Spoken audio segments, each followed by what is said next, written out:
podcast where truth moves faster than a Holstein calf. No waiting on some pretty page.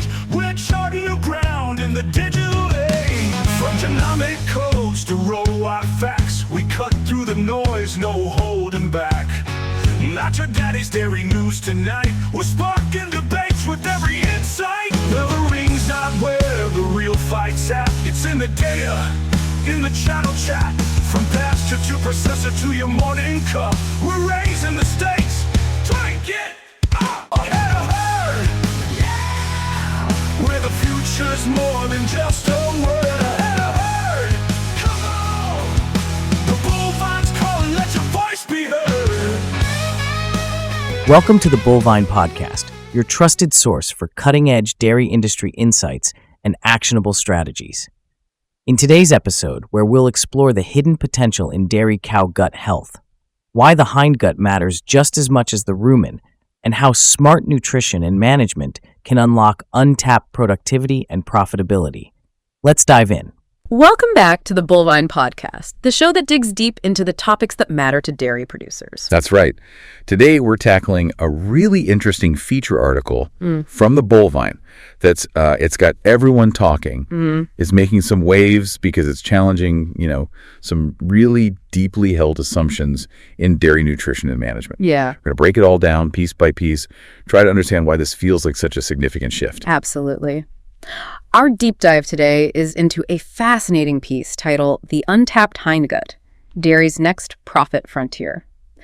And for decades, it feels like the dairy industry, and maybe especially dairy nutritionists, have been absolutely laser focused on the rumen. And understandably so. Oh, totally. For good reason, it's a powerhouse, Yeah. right? It handles that initial massive breakdown of feed. But this article reveals what it calls a significant blind spot we've perhaps all had, the hindgut. It suggests we've been leaving a massive amount of potential on the table by not looking further down the digestive tract, basically ignoring a crucial part of the cow's metabolic engine. You've absolutely hit the nail on the head there.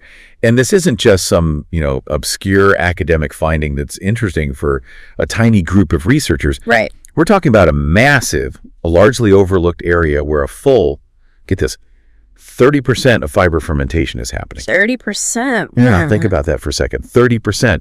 For decades, the rumen was king. Absolutely. But this article is essentially saying we've been running our dairy operations on maybe only 70% efficiency when it comes to fiber digestion, leaving a hidden third of potential energy and profit literally walking out the back door. That's not just like a minor tweak to a ration. That's potentially a paradigm shift in how we understand and manage cow digestion. It represents millions of dollars in missed opportunity and some really significant tangible efficiency gains for dairies across the board. It really sounds like it's about completing the picture of digestive health then, moving beyond just the rumen. Exactly, and understanding the entire system as, an integrated whole. And the implications for profitability, as we'll unpack today, they're really quite astounding. The hidden half, unmasking the hindgut's economic impact. Okay, let's really unpack this core premise then. The untapped hindgut starts by striking a very direct chord. Roughly 30% of fiber fermentation, which is absolutely critical for a cow's energy balance, her overall health happens in the hindgut. Right, that lower part of the tract. Yet, as the article so pointedly states, we're largely ignoring it in, traditional nutrition management. It's like having, a significant portion of your farm's machinery running, but you're only actively maintaining and fueling, say, 2/3 of it. Yeah, letting the rest just quietly degrade. That's a good analogy. And the article uses this powerful term, blind spot, to describe it. And it immediately drives home the point with a really compelling anecdote. I found this part quite telling. Oh yeah, that anecdote really resonated with me too. It paints such a clear picture. It describes this typical nutrition meeting at a large 2,500 cow operation, somewhere in central Wisconsin, I think. And the nutritionist spends a solid 2 hours meticulously dissecting rumen pH data, VFA ratios, fiber digestibility, all the crucial important stuff we focus on. Standard practice. Totally. But then the author of the article, who was just observing, asks about what's happening specifically in the cecum and the colon. Yeah. And the response was, and I'm quoting here, crickets. Silence. Silence. And that moment, for me, it perfectly crystallized the problem. It wasn't dismissal, or disagreement. Huh? It was simply a lack of focus, a systemic gap in our collective knowledge, and frankly, maybe the tools we had easily available at the time. And this isn't just some minor oversight. It's a huge, unacknowledged area of digestion that's quietly costing dairies millions without them even realizing it. Exactly. Yes. It's not about what we don't know necessarily, but maybe what we haven't been looking at closely enough. The article actually puts a number on it. It claims that approximately $50,000 is, quote, walking out the door on typical operations. Yeah. Annually, because of this blind spot. $50,000. That's significant for any operation. It is. And when you scale that up across the entire industry, I mean, we're talking staggering figures. Yeah. Potentially hundreds of millions, maybe even billions in lost efficiency and uncaptured value. Wow. It really feels like a wake-up call, urging us to complete that digestive puzzle. What's fascinating here is that while we've, rightly spent decades optimizing rumen health, focusing on that rumen pH, the VFA ratios, ensuring that initial breakdown is super efficient. Right. All vital stuff. Absolutely vital. But it's almost as if we collectively decided that once material leaves the rumen, the job's pretty much done. Out of sight, out of mind, maybe. Kind of. But this article is a stark reminder that it's far from over. There's still a lot going on downstream. It's truly, as the article suggests, trying to navigate a complex road with only one headlight on. Yeah. You can see part of the path, the rumen part, clearly, but a huge section, the hindgut, remains in the dark. Wow. And that leads to potential pitfalls, hidden problems, and definitely missed opportunities. And what truly brings this into the light, if you'll pardon the pun, is the new research that the article highlights. It references a groundbreaking 2025 study published in Frontiers in Microbiology. And it makes a pretty astounding claim. This study directly links specific hindgut bacteria, the microbes living back there, to sustained milk production in those really long-lived, high-yielding cows, the ones every producer wants more of in their herd. The trouble-free, high-producing ones? Exactly. And here's the kicker. The accuracy they reported is mind-boggling. They claim a 99% accuracy in predicting production efficiency just by looking at these microbial profiles. From the hindgut... Wait, 99%? Just from hindgut bacteria? Yeah, that's what the study claims, 99%. That's not just amazing. It's a potential game changer. Imagine knowing almost with certainty which of your young heifers are destined to be your most profitable, long-lived cows before they even enter lactation. Right. It fundamentally shifts how we might approach breeding, selection, maybe even investment in herd genetics and calf rearing strategies. It puts a whole new lens on what we understand about cow health and productivity, doesn't it? It really does. But okay, let's dive deeper into what happens when we ignore this 30% blind spot. Beyond just missed opportunity, the article makes a really critical distinction, and it's one that I think often gets overlooked, maybe lumped together. The difference between rumen acidosis and hindgut acidosis. Ah, yes. Crucial difference. We're all very familiar, painfully familiar sometimes, with the immediate and often obvious signs and consequences of rumen acidosis. Oh, yeah. Reduced feed intake, lameness issues, milk fat depression. Often a very clear, acute clinical picture. You usually know when it's happening. Exactly. But the article points out that hindgut acidosis is, it's a far more insidious problem. It's like a silent, slow burn. That's a good way to put it. While rumen acidosis often manifests acutely, visibly, hindgut acidosis can trigger systemic inflammation and metabolic disruption throughout the cow's body. Systemic, meaning body-wide. Exactly, body-wide, and often without any clear external signs until it's frankly too late. Yeah. Until you're already seeing maybe a drop in production that you can't quite explain, or reduced fertility, or other sort of chronic health issues popping up. And that silent nature is precisely what makes it so costly, right? Because it goes undetected for potentially far too long. Precisely. It's chipping away at performance under the radar. And that silence, as you say, is where the money walking out the door truly begins to add up. The article quantifies this, and it's pretty eye-opening. This systemic inflammation, often kicked off by these hindgut issues, it directly impacts profitability because it diverts a massive amount of glucose, up to 4.4 pounds, or about 2 kilograms per day in a typical 1,500-pound cow, diverts it away from milk production. And towards supporting the immune system, basically fueling the fight against inflammation. Wow. 4.4 pounds of glucose. Just think about that for a moment. Yeah. That's a substantial amount of energy, critical resources that should be fueling milk synthesis. Right. or body condition or reproduction. Exactly. But instead, it's being redirected to fight this unseen internal battle. This isn't just a minor inefficiency, it's a direct drain on the cow's productive capacity and ultimately your dairy's bottom line. It translates directly to less milk in the tank. And higher hidden costs, too, like maybe increased susceptibility to other diseases because the cow's body is constantly trying to put out these inflammatory fires. Right, her resources are just tied up. Yeah, it's a cow essentially spending her energy budget on defense instead of production. This really highlights the urgent need to understand and manage this often ignored part of the digestive process, not just for feed efficiency, but really for overall herd health and resilience. Digestive traffic jams and environmental stressors. Okay, so with that in mind, the natural question becomes, what are the primary culprits? What's behind these metabolic traffic jams that lead to hindgut issues? The article points out something kind of ironic, actually. Our very efforts to boost production are often part of the problem. How so? Well, these modern high-concentrate rations, the ones meticulously designed to support those super high-yielding cows, pushing 80, 90, even 100 pounds of milk or more. Yeah, the high-octane fuel. Exactly. They can inadvertently create significant problems further down the digestive tract. Ah, the law of unintended consequences. That's the paradox, isn't it? We optimize for the rumen, pushing it hard, and in doing so, we sometimes create these downstream challenges.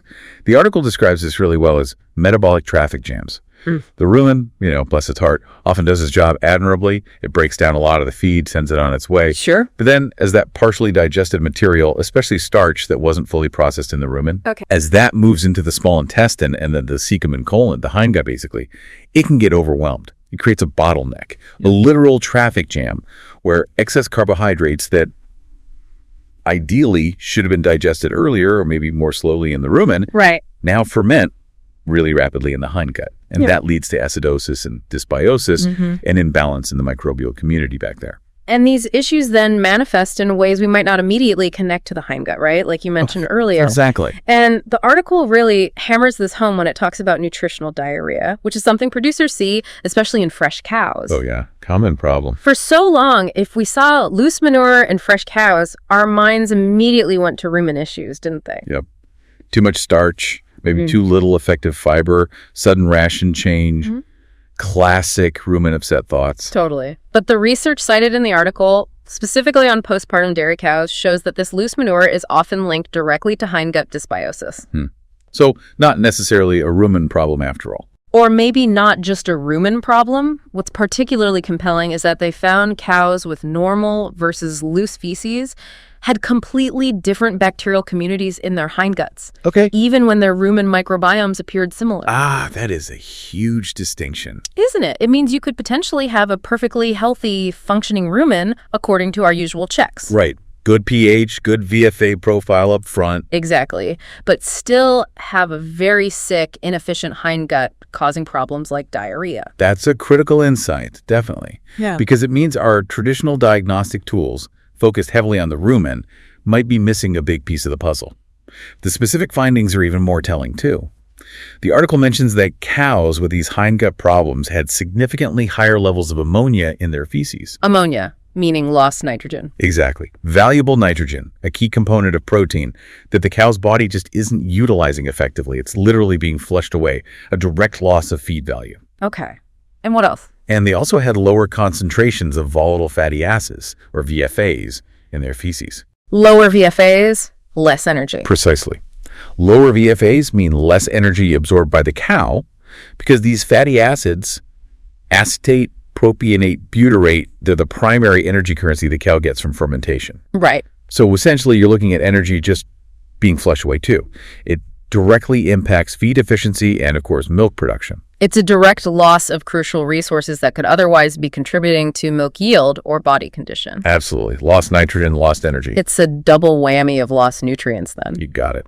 Okay, so beyond diet, there's another major stressor that we're constantly battling, especially in certain regions, heat stress. Ugh, yes. The summer struggle. And this article makes a very strong case that heat stress hits the hindgut much harder than maybe we previously understood. We typically think of heat stress causing cows to reduce feed intake, maybe shift blood flow, breathe heavier, to cool down. the obvious stuff. Right, the external signs. But this deep dive really focuses on the internal damage, which sounds far more insidious. It mentions that last summer's heat was a real wake-up call for many, including a specific anecdote about a top-notch farm in southern Iowa. Okay. Great cows, excellent management, fans, sprinklers, the works. Yet their production losses didn't quite line up with what their rumen data suggested. The temperature humidity index, the THI, was high, sure, but maybe not extreme enough on paper to explain the full persistent drop they observed. Something else was going on. And this is where the new studies come in, right? Revealing the precise mechanism behind that sort of extra unexplained loss. Exactly. So when a cow is under heat stress, her body naturally does what it needs to do to survive. It redirects blood flow away from the internal organs, Including the gut. including the gut, yes, and sends it towards the skin and the respiratory system to try and dissipate that heat, get rid of it. Makes sense physiologically. Totally. But this redirection of blood flow directly compromises the intestinal barrier function, that lining of the gut. And the article explains something critical here. The hindgut's lining is only a single layer barrier. Just one layer of cell. Just one layer, which makes it significantly more vulnerable to damage from this reduced blood flow and the resulting lack of oxygen compared to the multi-layered, much more robust rumen wall. Okay, that's a key difference. Rumen is tough, hindgut is more delicate. Basically, yes. And this vulnerability leads to what's commonly known as a leaky gut scenario. Leaky gut. Sounds bad. It is. When that single layer barrier breaks down, bacterial toxins, things like endotoxins, that would normally be safely contained within the gut, can essentially leak through the damaged gut wall into the bloodstream. Oh, wow. And that triggers a systemic inflammatory response throughout the cow's body. It basically forces her immune system into overdrive, reacting to these toxins circulating where they shouldn't be. And as we discussed earlier, that means precious nutrients, that glucose. Yep. Diverted away from milk production to fuel this ongoing inflammatory battle. It's a cascading effect then, isn't it? Starting with environmental stress. Right. Heat stress. Leading to gut damage, the leaky gut, then systemic inflammation. And ultimately, lost milk and reduced efficiency. It really paints a complete picture of the problem, connecting the dots. It does. And that Iowa farm anecdote you mentioned, it drives home how actionable this knowledge is. It moves beyond just understanding the problem. Right, to actually doing something about it. The article states that once that specific farm started actively managing for hindgut integrity during heat stress. How? What do they do? Well, implementing things like targeted buffers, maybe ones designed to work further down the tract, modifying feeding times to cooler parts of the day, using specific feed additives designed to support that gut barrier. Okay, proactive measures. Exactly. And their production held up significantly better. This was even when the THI topped 80. Wow. THI of 80 is serious heat stress. Right, a level where you'd typically expect significant drops across the whole herd. Wow. But they were able to maintain butterfat and protein percentages at levels far above their neighbors. Just by focusing on the hindgut during that stress period. Apparently so. Simply by recognizing this hidden vulnerability and taking steps to protect it. That's a powerful testament to the impact of focused intervention, isn't it? Absolutely. This isn't just about making the cow feel better in the heat or simply relying only on fans and sprinklers, as important as those are. No, it's more internal. It's about protecting her internal systems from damage that directly translates to lost profitability. The example from Iowa really underlines the systemic nature of these issues, too. Like you said, it's not just about a bit of loose manure or a slight drop in feed intake anymore. No, it's bigger than that. We're talking about an interconnected system where hindgut health profoundly impacts overall cow health. If the hindgut is compromised, it can lead to chronic inflammation, which then cascades into other issues. Maybe reduced fertility, increased lameness, perhaps due to weakened connective tissues. Yeah, inflammation affects everything. And a higher susceptibility to other diseases, maybe even mastitis, as the article sort of hints at. It makes sense, if the immune system is constantly taxed. Exactly. It emphasizes that these issues aren't isolated just to digestive upset. They're foundational to a cow's long-term health, her longevity, her productivity. So managing the hindgut becomes like a proactive strategy for maintaining overall well-being and preventing a whole host of costly problems down the line. It really sounds like it, a truly holistic approach to cow health. The microbiome revolution and targeted solutions. Okay, this is where it gets really interesting, I think, because now we get to the exciting new frontier, the microbiome angle. The The bacteria. and how understanding them is truly changing everything we thought we knew about dairy nutrition and maybe even herd management. The article revisits that groundbreaking 2025 study you mentioned earlier, the one on long-lived, high-producing cows. The 99% prediction accuracy. Exactly. And this research isn't just about identifying problems. It's about uncovering solutions. It's about understanding what truly separates those elite, resilient cows from the rest of the herd. So what did they find? They found that these exceptionally productive animals, the ones with 5 or more lactations under their belt, still churning out milk reliably. The keepers. They had distinct hindgut bacterial communities, different bugs living back there. Specifically, they showed higher concentrations of certain butyrate-producing bacteria in their rectum. Butyrate. That's a key VFA, right? Yeah. Important for gut health. Absolutely. Very important for energy and the health of the gut lining itself. And they also had different propionate profiles compared to their lower-producing herd mates. Okay, so different VFA production patterns linked to longevity and high production. Precisely. And this isn't just, academic curiosity about which bacteria are where. What's fascinating here is that these findings connect directly to practical, observable outcomes that every dairy producer cares about. Like what?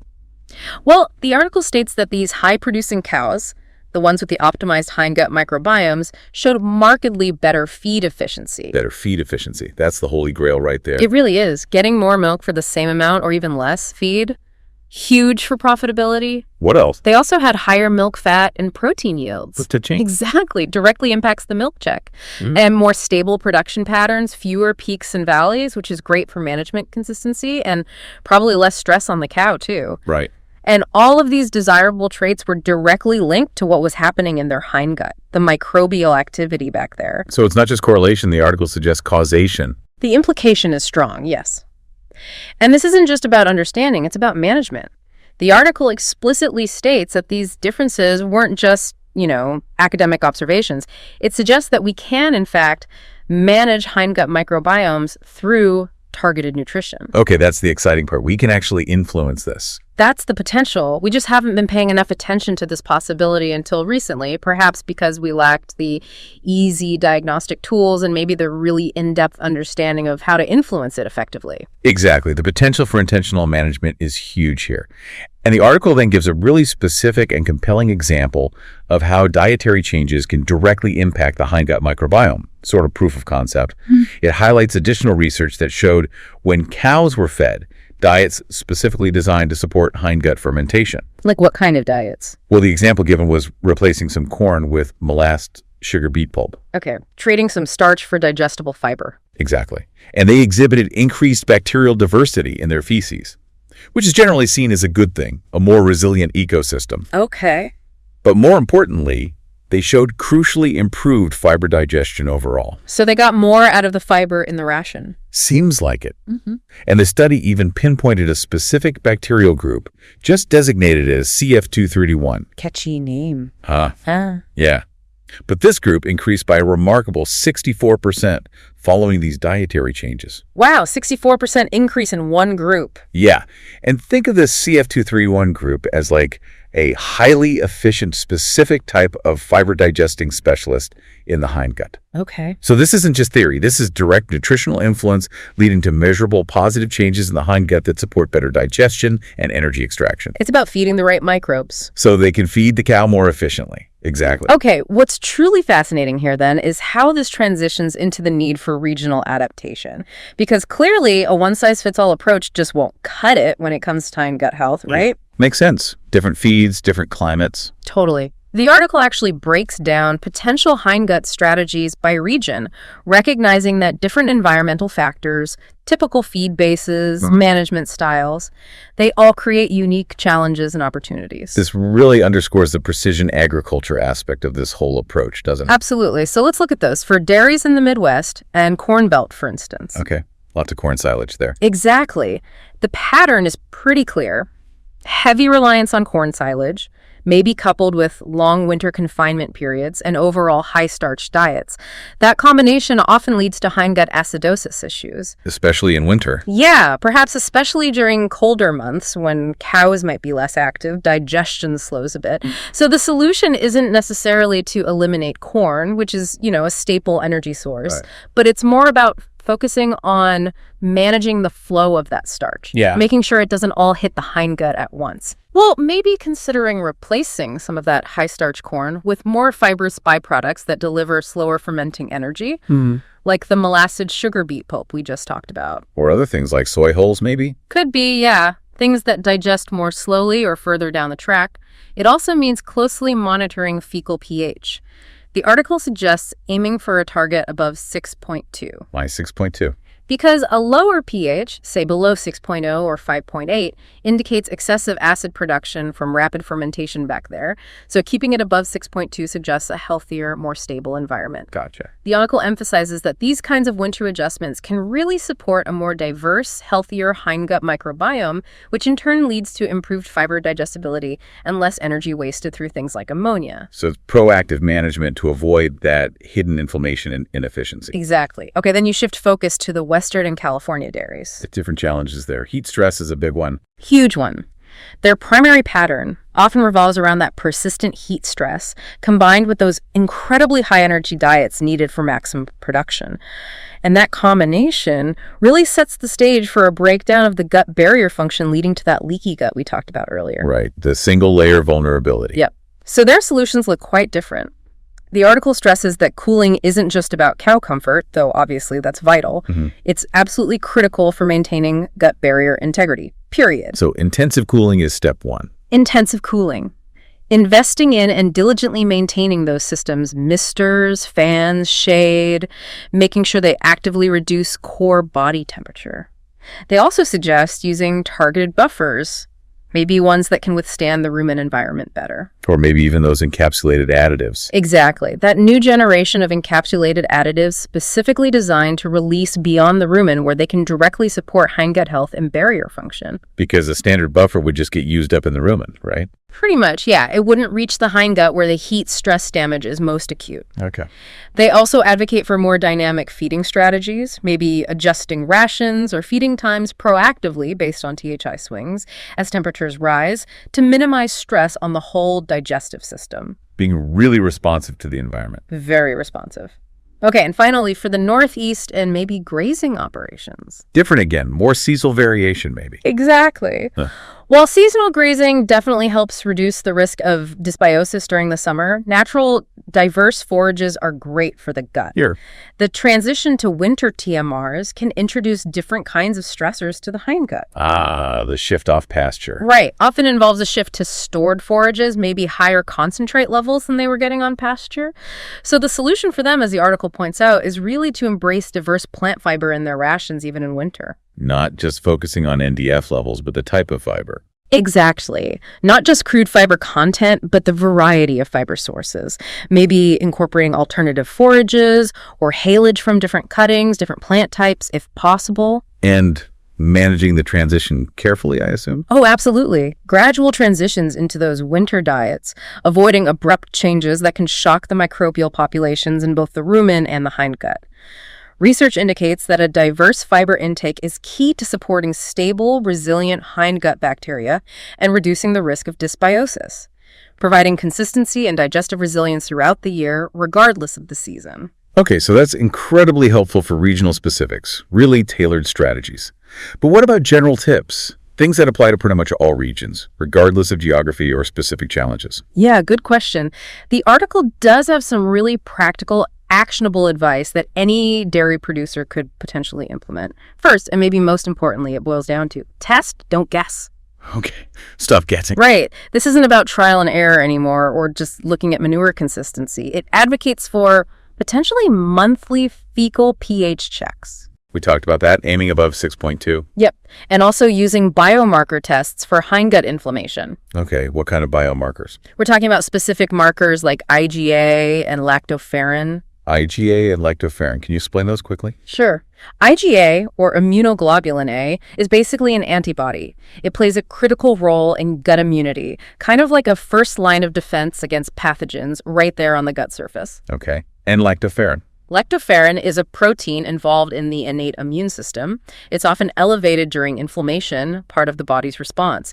So by testing these in the feces, we're essentially looking at the cow's own internal warning system for gut integrity issues or inflammation. And here's the kicker. The article claims these tests are becoming much more feasible and affordable, costing only about $20 to $25 per sample. $20 a sample. That's pretty reasonable for that kind of insight. It really is. That's a small investment for potentially crucial information, allowing for proactive intervention weeks, maybe even months, before you see obvious clinical signs. That affordability really changes the game, doesn't it? Makes precision management a much more realistic option for many dairies. Absolutely. Okay, so testing first. What's second? Second, the article highlights the importance of targeted feed additives. Targeted, meaning not just any old probiotic. Exactly. This isn't just throwing any general probiotic into the ration and hoping it works or survives the rumen passage. It's about using the new generation of potentially encapsulated probiotics or other additive specifically designed to release in the small intestine or cecum, Where they can actually influence the hindgut microbiome directly. Precisely. For instance, the article mentions research showing that supplementing with a specific strain, Bacillus subtilis, has been shown to increase beneficial bifidobacterium populations. Bifidobacterium. Those are generally considered good guys, right? Very much so. And this bacillus also significantly reduced ammonia in the hindgut. Less wasted nitrogen again. Yep. More nitrogen retained for the cow. And another study looked at certain yeast fermentation products. Yeast products are common. What did they find? They found these products could reduce bacterial endotoxin concentrations, those leaky gut toxins, in both the rumen and the hindgut during induced acidosis challenges. So protective effect throughout. Seems like it. Those cows getting the yeast products had lower systemic inflammation markers even when intentionally challenged with high-grain diets, demonstrating a protective effect on the gut barrier and overall health. Interesting. Okay, testing, targeted additives. Yeah. What else? And then there's precision forage management. More than just NDF again. Yeah, it's not just about having enough fiber in the diet, but ensuring it's effective fiber. Meaning particles long enough to actually stimulate cud chewing and good rumen motility, that physical aspect. Why is that physical aspect important for the hindgut, though? Seems like a rumen thing. It starts in the rumen, but it impacts the hindgut too. Because Right. that effective fiber, the parts that bypass the rumen without being fully broken down there, that provides the crucial fuel for those beneficial hindgut bacteria. It's the slow-release energy source, the substrate they need to thrive. It helps prevent those traffic jams of starch overload and supports stable fermentation downstream. Ah, okay, so effective fiber up front helps feed the good bugs way back. You got it. It's all about managing that entire fermentation process, the whole digestive tract, not just hoping it happens correctly after the rumen. It's about designing rations and management strategies that actively support a thriving, efficient hindgut. And unlocking that, potential 30% of energy and efficiency we've largely been ignoring. Actionable insights. Oh, okay. Wow. So after all that incredibly detailed information, my head's spinning a little in a good way. Yeah, it's a lot to take in. What's the absolute key takeaway for a farmer listening today thinking, okay, this sounds important, maybe even revolutionary. What do I do? How can they really harness this newfound focus on the hindgut to tangibly improve their operation and ultimately their bottom line? Yeah, and what's truly remarkable, I think, is how the article manages to distill all this complex scientific information into very clear, very actionable insights, things you can actually take back to the farm. First, and maybe the most immediately impactful for many operations, is the potential to cut feed costs by potentially 5% with hindgut targeted nutrition. 5% feed cost reduction. That's huge. It's huge. And this isn't just, wishful thinking or some theoretical improvement based on lab work. The article states that by doing things we just discussed, maybe replacing portions of high-starch corn with fibrous byproducts like sugar beet pulp, and actively monitoring fecal pH to keep it above that 6.2 target. Indicating a healthier hindgut environment. Right. Dairies can see tangible improvements in feed conversion efficiency. They're getting more milk out of the same feed. And the article puts a number on it. For a 1,000 cow herd, that could translate to a staggering $40,000 to $60,000 in annual feed savings alone. $40,000 to $60,000. Yeah. Just from focusing on the back end of the cow. Just from supporting better bacterial diversity and fermentation efficiency in the lower gut, turning feed into more milk, not wasted ammonia or costly inflammation.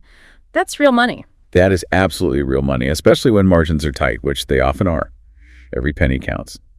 Okay, so feed savings is number one. What about the diagnostic side? That felt really revolutionary for on-farm management. Absolutely. Second key takeaway, The immense value of getting an early warning on production and health problems for potentially as little as $25 per cow sample. Using those fecal tests. Exactly. Monthly fecal IgA and lactoferrin testing, as the article suggests, can detect that subclinical hindgut inflammation weeks, maybe even months, before you see any obvious clinical signs. Before milk drops, before cows look off. Exactly. Before dropped milk yields, changes in body condition, increased lameness, or other issues become apparent. This allows for incredibly proactive ration adjustments and management interventions. You're preventing serious problems rather than just reacting after the fact when the damage is already done and likely costing you more. It's a total game changer for preventative management and overall herd health, isn't it? Yeah. Turning potential crises into just minor adjustments. That's the idea. Okay, third thing. Heat stress management. Right. That's something nearly every dairy faces to some degree. But the article framed it not just as a challenge, but as a potential profit center. It's a powerful reframing. It truly is. The third key takeaway is essentially how to turn heat stress management into a profit center, or at least significantly minimize its negative impact. By focusing specifically on hindgut integrity, using those targeted buffers, maybe those encapsulated additives that release past the rumen. Protecting that vulnerable lining. Precisely. Dairies, particularly those in places like California or the South, where heat is a constant, prolonged battle, are reportedly maintaining production and, crucially, butterfat percentages. And butterfat often takes a hit in the heat. Big time. But they're maintaining it even when the THI hits 80 or more. This isn't just mitigating losses, it's actively protecting and maximizing income during those really challenging environmental periods. It moves heat stress from being just a necessary cost center, something you have to deal with, to an area where strategic investment in gut health yields direct, measurable returns. That's incredibly empowering. It offers a tangible strategy to protect your herd and your income when the temperatures inevitably rise. Agreed. Okay, fourth insight. This one feels almost futuristic, but the research suggests it's here. The prediction one. Yeah. Being able to predict your best cows potentially before first lactation or maybe even earlier. Based on their hindgut bugs. Based on their hindgut bugs. That groundbreaking research highlighted in the article shows that specific hindgut bacterial profiles correlate strongly with sustained high production across multiple lactations and improved longevity. So identifying the cows that will stick around and perform well year after year. Exactly. This gives producers a powerful potential new selection criterion, maybe alongside genomics. It could revolutionize replacement heifer decisions, how you invest your rearing resources, and ultimately shape the future productivity and profitability of the entire herd. Imagine making highly accurate predictions of lifetime productivity based on a simple microbial profile early in life. That's wow. Investing resources in the animals most likely to give the greatest long-term return. The potential is massive. And finally, tying it all together is that regional approach. Right, making sure this isn't just some theoretical, generic solution, but something specifically tailored to a farmer's unique environment. Yes. The fifth key takeaway is embracing that regional advantage through precision gut health. The article makes it really clear. Different environmental challenges, different common feed bases, they require different hindgut solutions. Like we discussed, Corn Belt managing starch flow. Right, to prevent acidosis. Western dairies focusing intensely on gut barrier function to combat heat stress. And Northeast farms may be leveraging forage diversity and managing those dietary transitions carefully. The core message here is that adapting your hindgut strategies to your specific farm environment and feed base is absolutely crucial for maximizing the benefits. It's about being precise and strategic, not just applying some blanket solution you read about. Tailoring it is key. Okay, so summing it all up then, the article provides a pretty clear implementation roadmap, doesn't it? Yeah. It feels like a checklist. It really does. It's about, 1, regularly assessing fecal pH, and maybe those information markers like IgA and lactoferrin. Yeah. Test, don't guess. Check.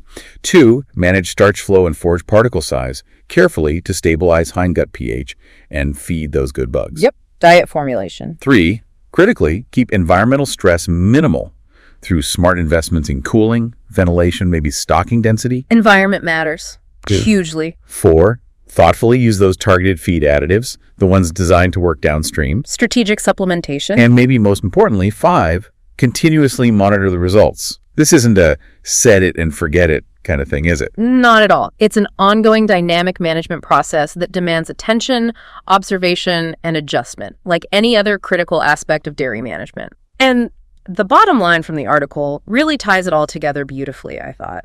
It emphasizes, again, that this isn't about abandoning our long-standing, absolutely crucial focus on rumen health. The rumen is still vital.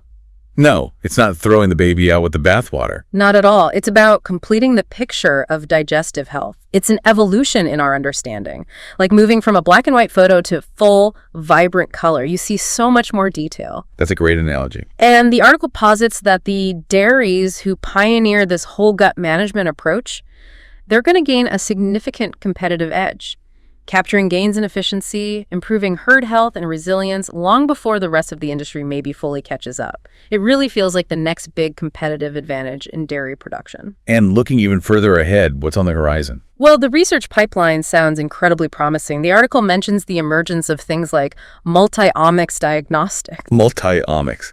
Sounds complicated. It is, but basically it means analyzing vast amounts of biological data from different layers, genomics, proteomics, proteins, metabolomics, metabolites, to get a truly holistic, almost microscopic picture of what's happening inside the cow system. Allowing for incredibly precise interventions, presumably. That's the goal. We're also seeing development of even more refined, precision-targeted additives and highly customized, region-specific nutritional strategies. We're moving towards a future where we're not just hoping fermentation happens correctly throughout the tract, we're actively managing it, maybe even eventually cow by cow. Wow. That 99% accuracy in predicting production with hindgut profiles, that might just be the start. It's combining nutrition, management, diagnostics, all for earlier detection of problems and unlocking massive efficiency gains. It's about unlocking the cow's full potential and really from nose to tail. And especially, it seems, from rumen all the way through the hindgut, completing that picture. Great points. And wow, that's probably all the time we have for today's deep dive. We covered a lot of ground there. We certainly did. A really fascinating topic with huge potential implications. For more articles and insights like this, be sure to visit www.thebullvine.com. And don't forget to subscribe wherever you get your podcasts so you don't miss our next deep dive. Thanks so much for listening. Thanks for tuning in to the Bullvine Podcast. If you found value in this episode, be sure to subscribe and share with your fellow dairy professionals. Remember, staying ahead means embracing innovation. So here's to healthier cows, higher yields, and smarter farming. Until next time, from all of us at the Bullvine, wishing you success and sustainability in your dairy operation.